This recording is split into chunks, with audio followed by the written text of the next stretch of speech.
All right, here is the short version of my 5.5 year review on my 2018 Model 3 Performance that I picked up in August of 2018. One of the earliest people to have a Model 3 Performance. So we'll start off by driving in this parking lot, and you guys see the parking signs. I can actually tap a parking sign and it will park there for me. So let me make a right. Let me go to over here. Same type of deal here. So I'm driving, it's seeing all these parking spots, and I could and it's always gonna back in, so it prefers backing in. But let's just say I wanted to park next to this Tesla, so I could click that. I bring the car to a complete stop, I click start, and it will park itself. Now, oh, I guess I was gonna park next to the RAV4, not the Tesla. I should have picked the other one, but it doesn't matter. You guys could see it's parking itself, which is pretty awesome. All right, so I'm gonna cover a few things. Oh, it saw the person, so it slowed down. It's very cautious around people, which is great, by the way. Pedestrians. Okay, so I'm gonna talk about a few things. We'll talk about my experience. We'll talk about FSD. We'll talk about maintenance, battery degradation, and some negatives, and whether I like this car or not, whether I'm happy with my purchase. There it is. So it basically parked itself. Boom. Isn't that awesome? All right, so let's take over. I'm gonna put in drive. I will put a destination, so I'll put Albertsons, just because it's here.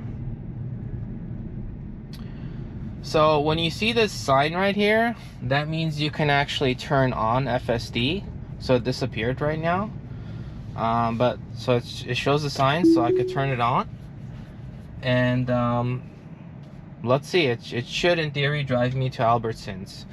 All right, so we'll talk about the experience. So driving this car is very different from driving a normal car, assuming it's not driving you, because currently I'm in the FSD version 12.3.6, which, by the way, one thing FSD 12.3.6 does is it kind of stops a little bit sooner than it needs to.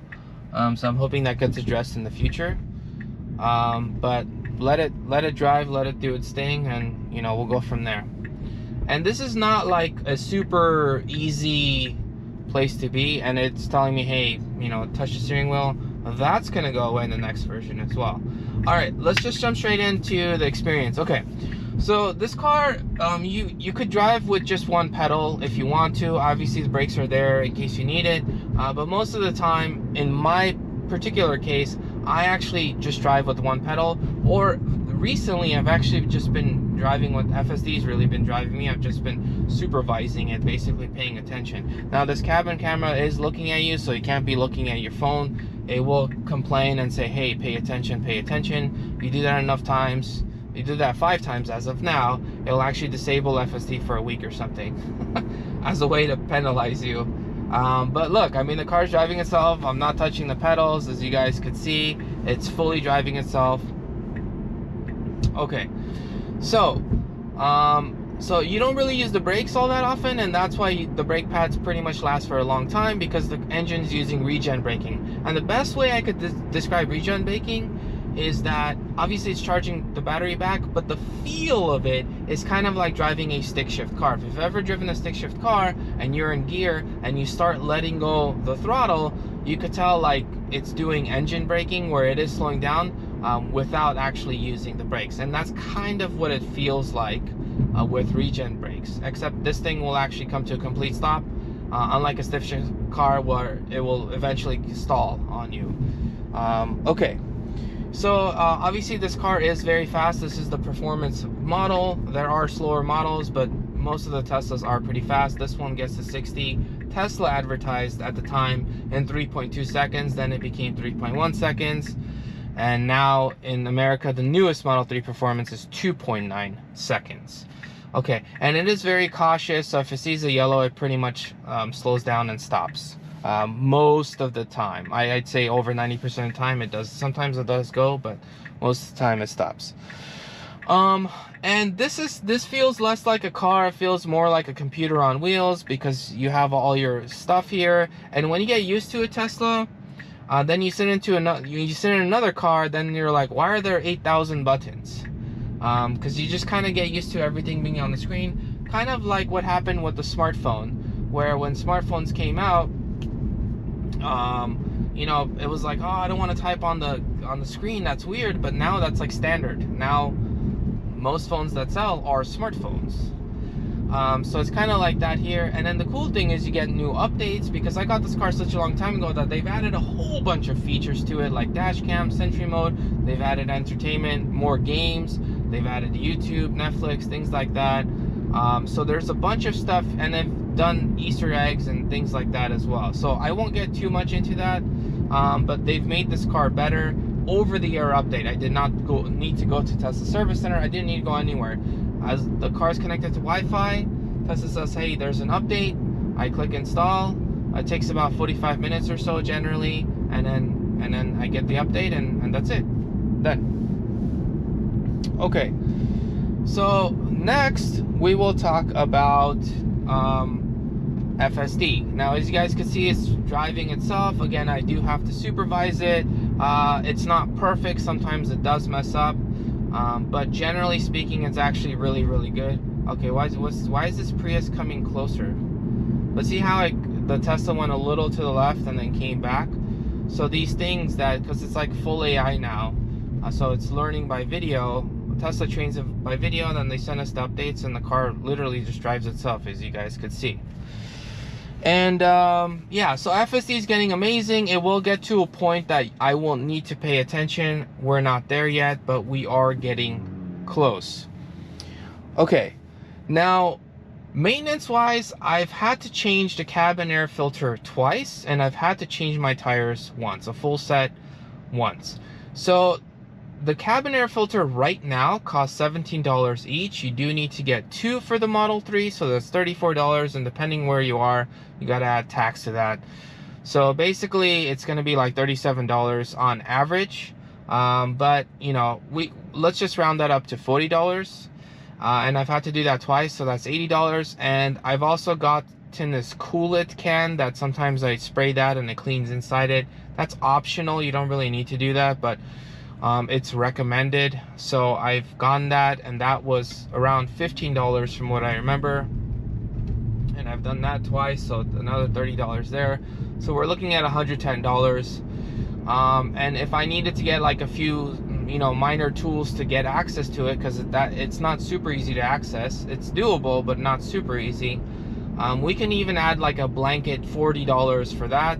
So let's just say $150 total. And then my tires, for a set of 4, each tire that I put, I did not put the originals because the originals did cost a lot more.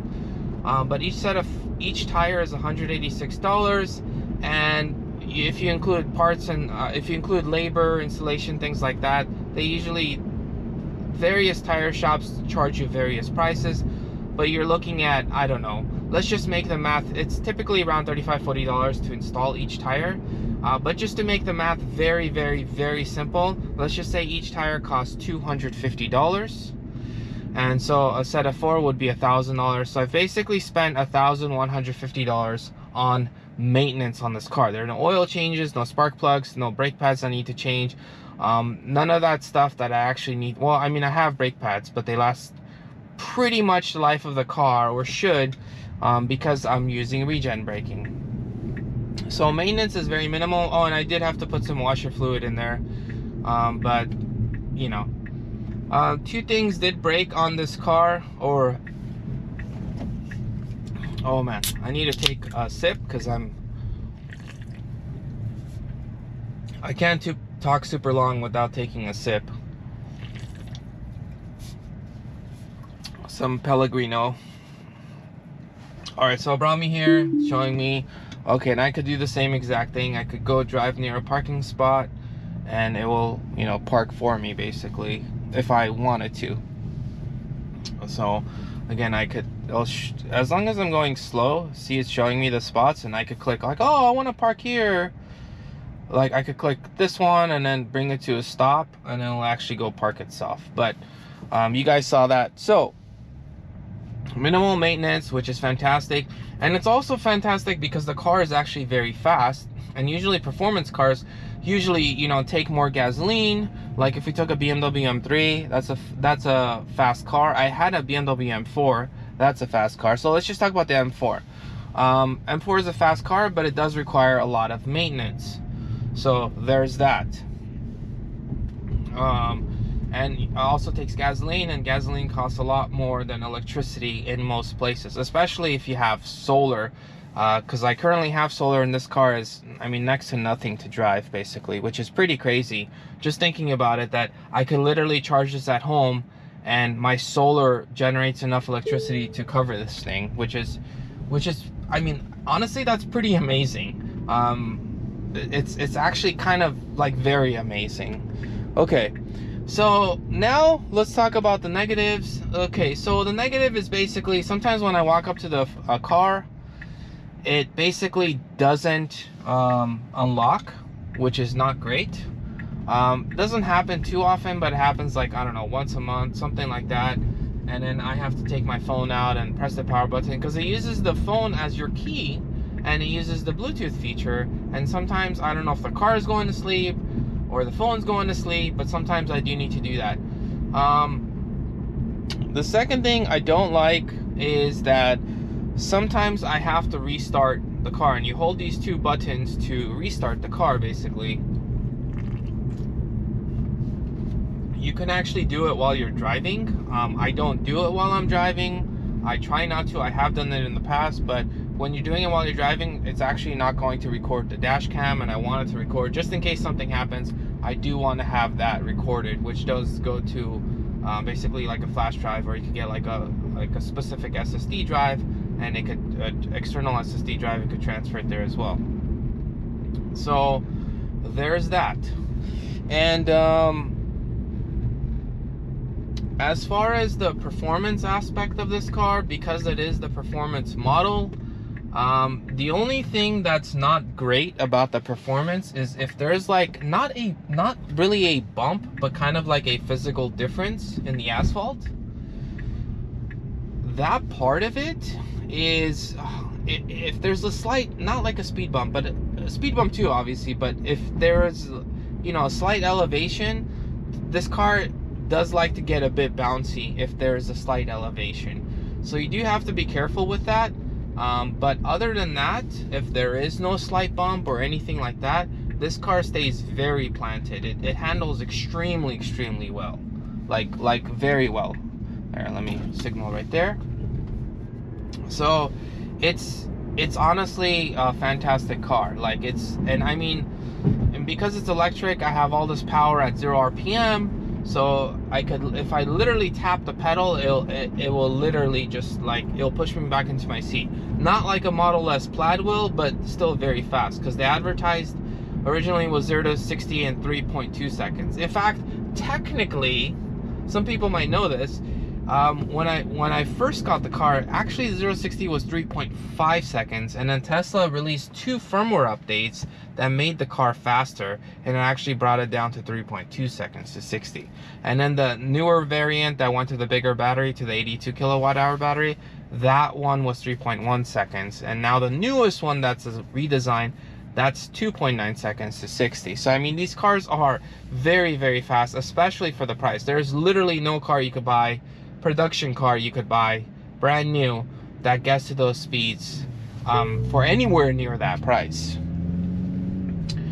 Battery degradation, I've lost about 6%, let's just say 6 to 8%, but it's 6%. So currently I'm at 91% battery right here. If I tap that, it'll say 255 miles. So if I take 255 and I divide it by 90.91, which is 91%, in fact, I'll pull over right here and we'll do the math. All right, let's do the math. 254 at 90%. Okay, so 254 divided by 90%.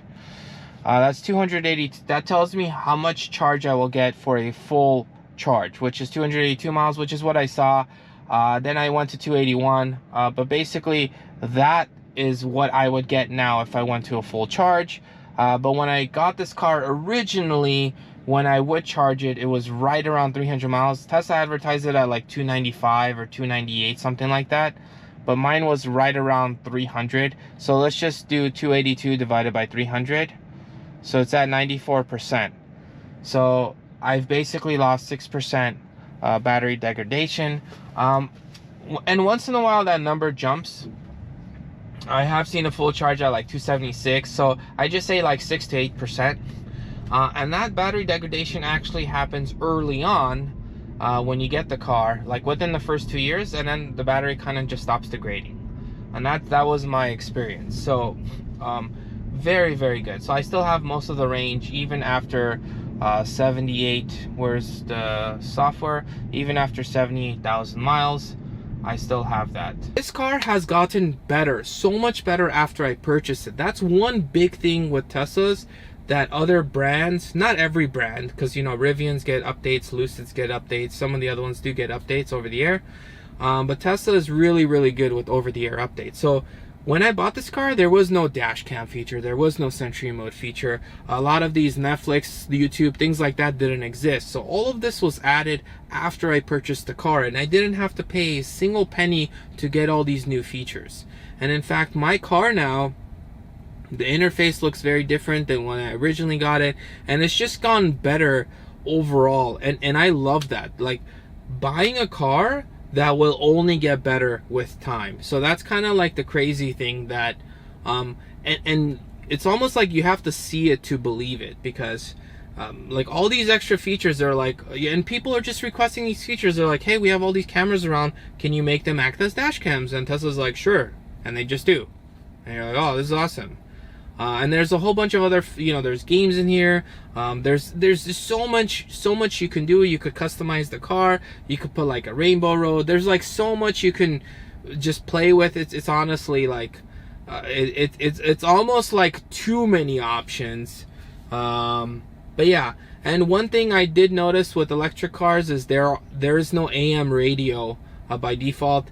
And I heard or read somewhere that the AM interference, the frequency doesn't do too well with the powertrain or something like that. I don't know the details, but Teslas do not have AM radio. At least as of now, they don't come with AM radio. So if that's important to you, keep that in mind. But wow, that was a lot to say. But just in general, this car is amazing. It's awesome. I love it.